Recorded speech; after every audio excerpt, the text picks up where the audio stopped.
Oh, it doesn't even feel real, man. Just until you drive it. Oh. It's so ridiculous. I lost everything about it.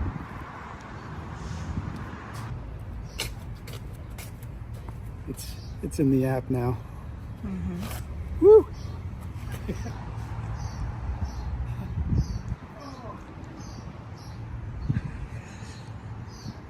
Oh my God. I've never gotten into a car that feels like a solid piece of metal before. Mm-hmm. No, like it doesn't move.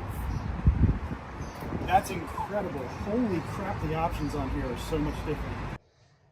All right. We just picked up our Cybertruck all-wheel drive. This thing is absolutely ridiculous. It's huge. We're just sitting in the parking lot at the Tesla store here, Rockville Pike. Literally haven't moved it yet. I'm kind of nervous to do so, but first, I guess we'll just say, like, what do you think about it? It's something. It's really something. It's like, unique, 100% unique. I've never had an experience like this. The vehicle is just mind blowing.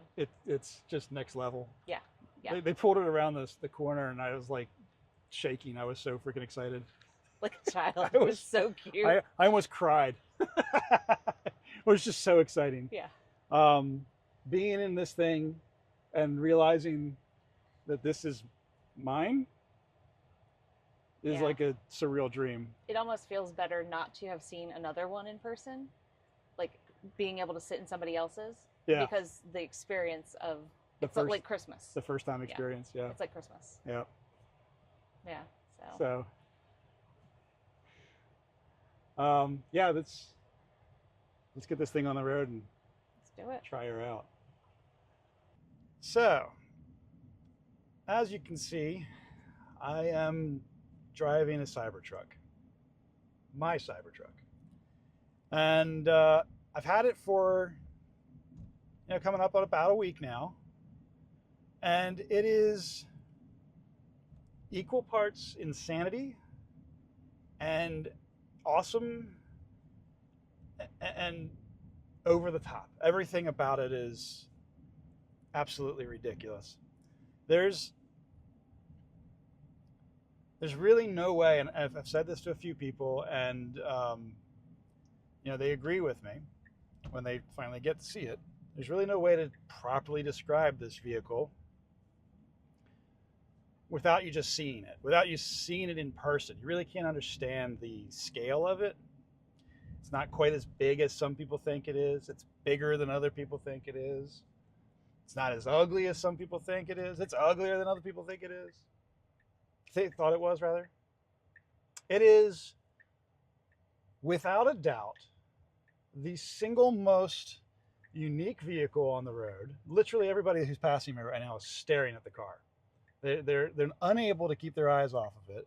They're barely paying attention to what they're actually doing. It actually is kind of a danger.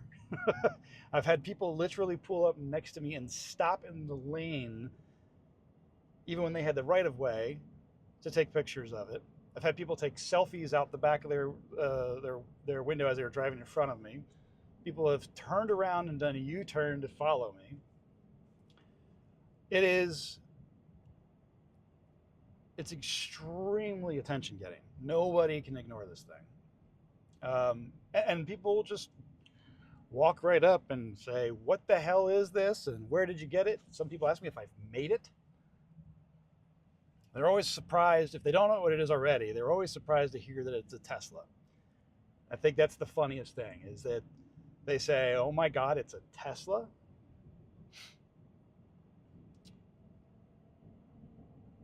The most incredible thing is just how many people smile. Even if they don't like it, it just makes them smile, because it's just the silliest thing that they've ever seen on four wheels, and they don't really know how to process it. You know, like I said, some people absolutely immediately know what it is, and they are either very excited to see it, or they think it's the dumbest thing that they've ever seen on planet Earth. But it always makes them smile. I've had the oddball, you know, middle finger from a good old boy in a 1972 pickup truck, and you know, whatever. It's, you know, it's their own opinion. It doesn't bother me. I don't care if their opinion is negative towards a truck. It's a truck. It doesn't bother me. So, but what I'm going to do is I'm going to take this to a nice shady spot, and I'm going to walk through the truck. There's, you know, a lot of people have seen videos about this online, obviously, but there's a lot more to it that even I didn't know about. So I'm going to talk about it a little bit and try and get a decent video put together, so you know what the Cybertruck is, what it isn't, and you know, we'll go from there.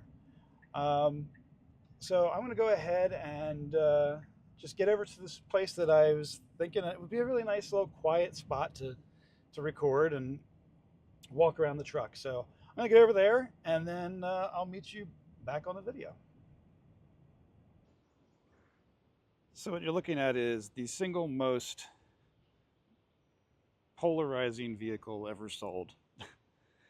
It used to be that people pointed at vehicles like the Pontiac Aztek or the, you know, the Burano convertible.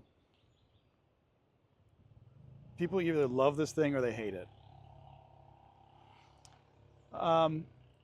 I have had more positive reactions to this in the past week than negative. Most people just don't really know how to even process what they're looking at. To them, it just looks like a spaceship. That's actually the most common comment I get is, it's a damn spaceship. And it's really the only way I can describe it. Literally no other vehicle on the road drives the way this thing does. Nothing sounds like this. And obviously nothing looks like it. But nothing I've ever driven has garnered as much attention as this vehicle. I've literally had people walk into signs trying to take pictures of this vehicle. Cars will stop in their lane. Their drivers will lean out the window and they'll take pictures. I have to say that I absolutely love everything about it. But, you know, I'm going to go give a quick run through, and I'm going to go ahead and switch over to wide angle for that. All right. So obviously, you know, it is a pickup truck. So we get the tailgate and the tonneau cover. This full 6-foot bed, LED lighting down both sides. This L-track system, which is fantastic. The Foundation series, which this one is, came with a bottle opener. A couple tie-down areas for the L-track. And then D-rings all around. Of course, you get the storage area underneath. I've got a tripod. Comes with a mobile charger and these dividers as well.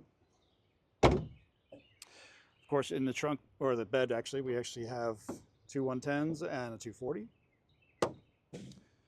And then this is your emergency release. If you happen to get stuck in the back, you can pull this out and open the bed with that emergency release. That's pretty much it.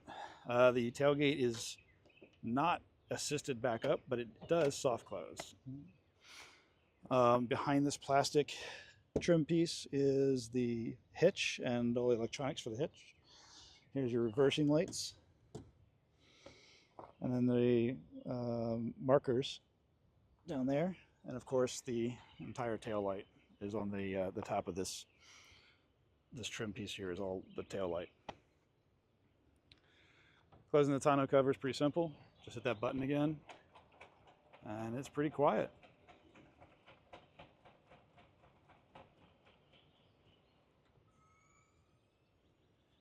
come around the sides here. Obviously, immense amount of steel. It's just absolutely massive. It's currently sitting in its high mode. All right, so we'll go in the back door real quick. And these doors in the back actually open all the way up. So you have a nice wide angle to get in. Now you can see that we can flip the seats up and you get a nice amount of storage down here. It's really easy to do that. You just pull this lever, English, and you get the seats that fold up. Put it back down, it's just as easy. Nice big 9.5 inch screen right there. You can watch YouTube and Netflix, do all those things. It's a surround sound system in the back seat. And in the front,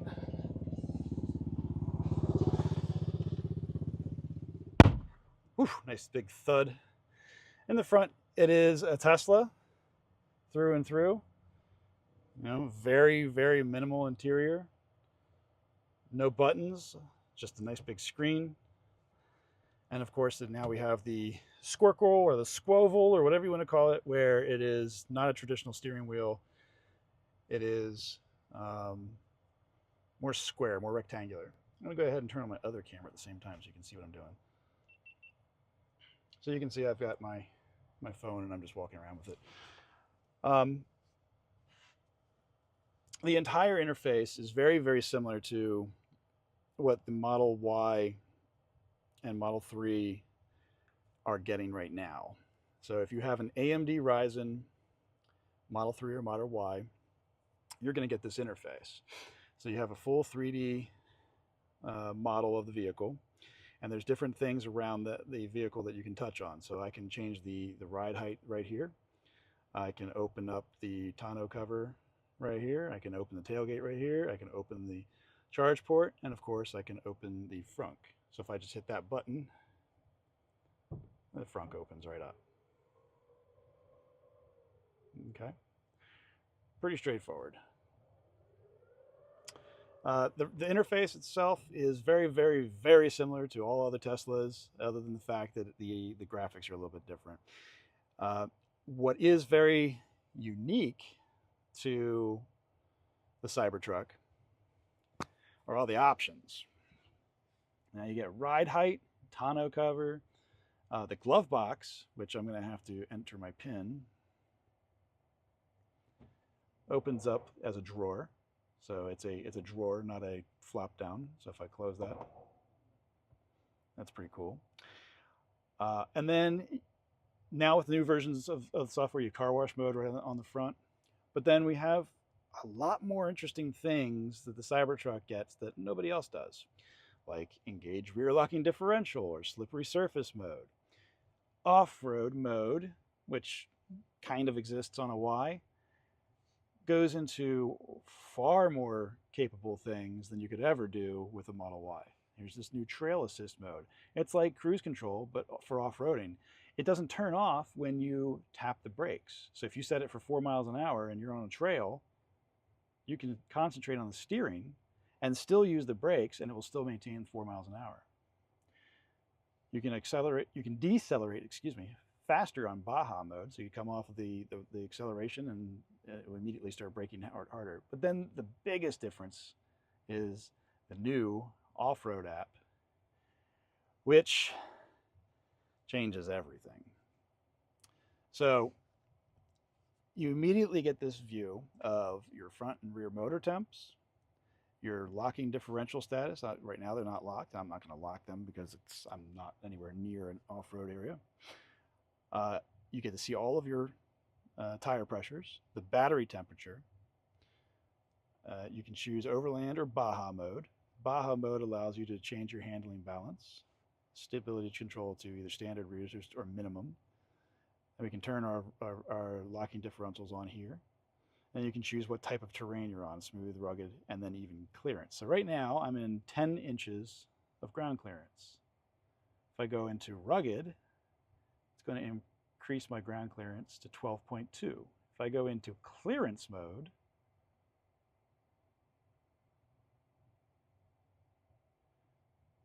I'm in 13.7, okay? I can disengage rear steering or go into wade mode, which actually pressurizes the battery and raises the ride height. It allows you to wade through 2 foot 7 inches of water, but I'm not going to activate it because it does take amount of time, and I don't want to go through all of that right now. Back to overland mode. So we're in 13.7. If I go into extract mode, it actually tells me to only use when necessary, air pressure recovery time required before re-engaging. This will increase the ride height even further to over 14 inches. So I'm going to leave it at 13.7 for now.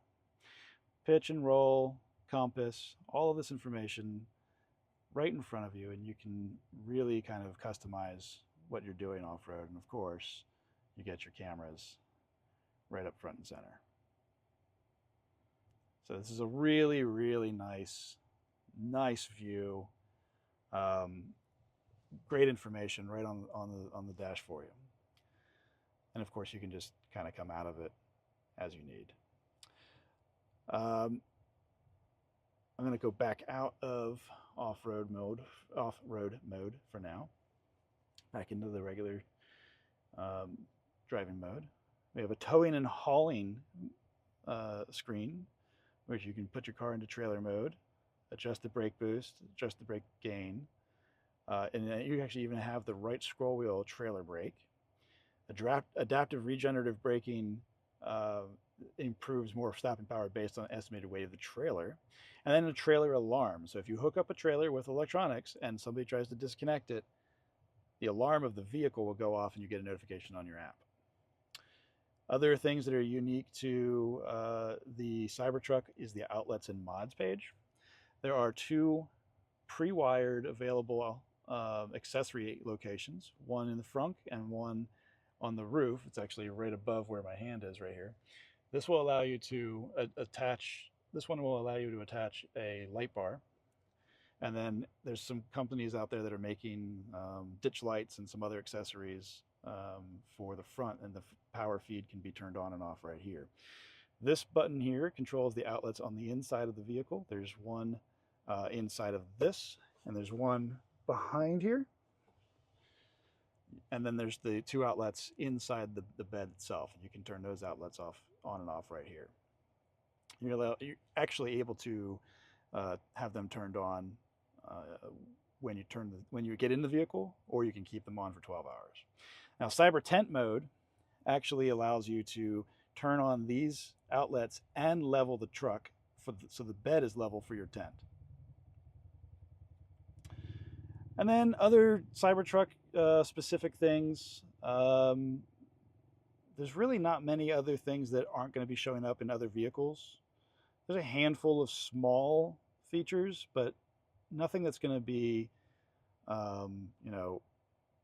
a game changer from vehicle to vehicle. I think, the Cybertruck logo, when you first get the screen to turn on, things like that, it's very small stuff. The other, fun little nods to the Cybertruck in this interface is like nothing is round. You have all these, angled things for all of the selections. There's no, round interface things. All the cameras are hexagons, and they really went out of their way to make sure that the interface was unique to the Cybertruck. And it feels very, very different from the other vehicles. And of course, what would it be if I didn't use the Easter egg? Oh my God. Oh man, it didn't go through. I have to do it.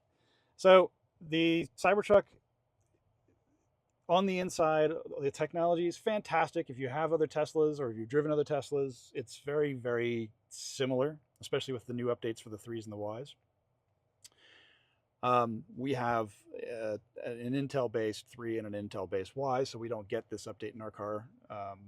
We may not get it, not sure yet.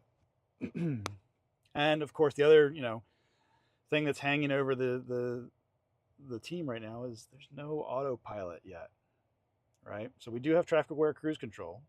That's fantastic, but no FSD, no lane keep assist, nothing.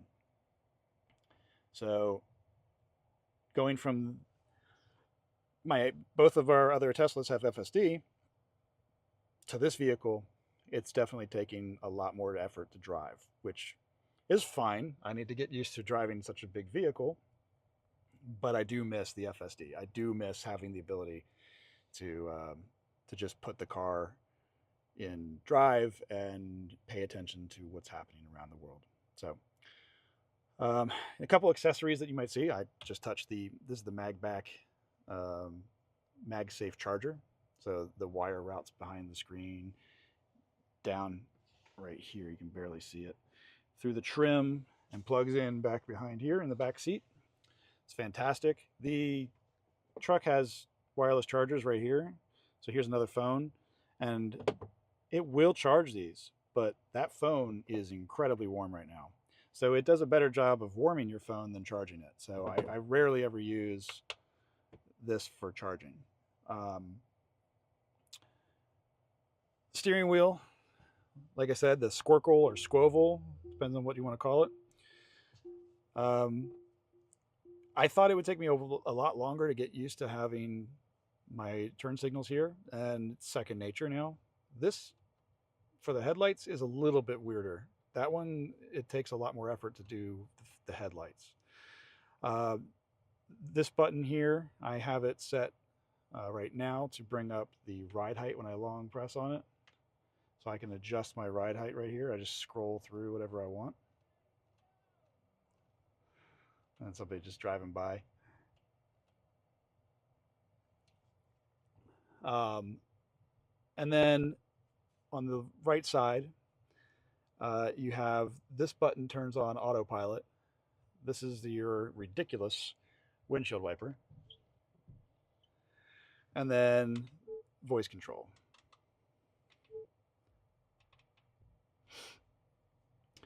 Outside of that, it's pretty much standard to every other Tesla you've ever been in. So there's one other thing I'm gonna take a look at, and that's in the front. I got the new Tesla accessory, which is an L track with a cargo mesh. So I'll take a look at that here as well. So like I was saying, this is a new Tesla accessory. It's a nice cargo net so that you can actually put stuff in the front without it flying all over the place. And there's just a piece of plastic that came up. There's two 10mm bolts on either side. And I think it took me all of 2 minutes to install this. So highly recommend that, because you can put things under here and keep them strapped down. So it's pretty cool. All right, so camera reception.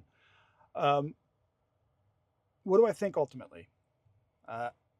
I think this is the best vehicle I've ever owned. I don't have any regrets, and I think that this will be in my garage for a very long time. I tell people all the time that one of the best parts about owning Teslas is that you can, pretty much guarantee that the car is going to feel new quite often.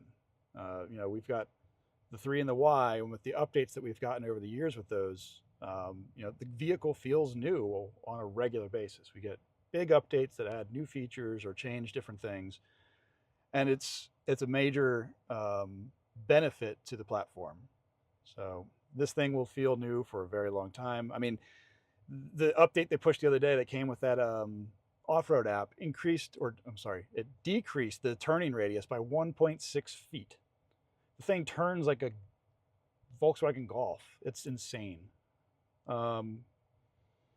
It's quick. I mean, this is only a dual motor, which is only 600 horsepower. 0 to 60 in 4.5 seconds. I just realized I've got a big smudge across the camera. It does 0 to 60 in 4.5 seconds, or 4 seconds, and it does the quarter in like 12.4 or something like that. It's quick. It's very quick. It feels quick on the road too. It does not feel like you're driving a big pickup truck that's made out of stainless steel. It feels like you're driving a car, really. I mean, you load it into a corner and, oh yeah, that's a pickup truck. It's a big thing, but it doesn't drive like that. It drives very, very nice. The air suspension helps quite a bit. And then of course there's the attention. I cannot go anywhere without being the center of attention. As soon as I pull in somewhere, somebody comes up and talks to me. I've got the rear view camera turned on right now because the person who parked behind me came in and was shouting, and I'm just making sure that they're not going to come running up and try to talk to me, which is fine. I don't mind talking about the truck. It's just sometimes it goes for an hour. That's the thing. I have to kind of like say, okay, I'm going to go to the store, but I need to plan to be there for a little bit longer. So what I'll do is I'll go to the store and park and wait for a couple minutes before I go in, because if I wait for a couple minutes, people will start walking towards me. And then I can get out, I can talk about the truck and say, okay, look, I need to go in and grab a couple things, and you know, you guys can take some pictures. I'll be back. And I come back, you know, stuff in hand, and I jump in the truck and be like, yeah, I gotta go. This stuff doesn't, you know, stay refrigerated. But other than that, I love the thing. It's amazing. Any complaints I would have would be just communication from Tesla. You know, I put this order in. The pre-order was 4.5 years ago. I put money down on it 122 days before I got it. And that's a significant amount of time. It's not an insignificant number, and I really, really wish that Tesla had better communications during that period, because what I was told during it was that the truck was on its way. The truck was on its way. It'll be here soon. The truck's on its way. And that's it. I happened to need to take my vehicle in for service, and kind of not really confronted. I just walked up to the sales desk and I was like, can you check and see if my truck is here? And the guy was like, yeah, it's here. It's upstairs. And I was like, great. Can I get it? He's like, no, it's not ready. And then a week went by before I actually got to see it and get to pick it up. So it had been there for 6 days at that point. So it was another week before I actually got it. So it was a 13-day delay from the time that the truck showed up at the dealership, or the service center, I should say, and before I could actually get it. So that's my biggest complaint, is just the communications that Tesla give their customers are not fantastic. You know, and you would think that for something like this, something as special as the Cybertruck, they would try and go out of their way to make it a good experience, and it just was meh. All right, well, I think that that's going to be enough for just a quick intro. I'm going to be doing some off-roading with a friend of mine who has one hell of a badass Lexus rig. It is something that he's lived out of in Moab, and he's done some amazing trails, and he's going to take me on a couple trails in about a month. We've got some stuff going on here where I can't go until about a month from now, but we're going to do some off-road trails. I'm probably going to pick up another GoPro or a 360 camera or something like that, throw that on the roof. And we are doing a road trip coming up next weekend, where we're going to take this up to Massachusetts and Maine. And then I'll be taking it out to central Pennsylvania. So this is going to be on the road. So if you recognize this big bearded fool, just wave. So, alrighty. Well, I will. I'm going to go home and edit this up, and then put something on the channel. And you know, if you like it, great. If you don't, great. Comment or whatever you want to do. I don't care. I just, you know, I'm doing this for fun. So, God, I love this truck. This is the best office ever. It's so quiet in here. It's ridiculous.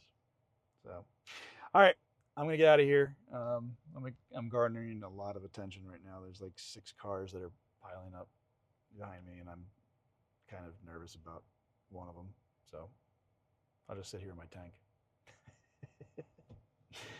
All right, see you soon. All right, so feature editor me, sorry for the length, but it was just a lot of stuff that I needed to say in that.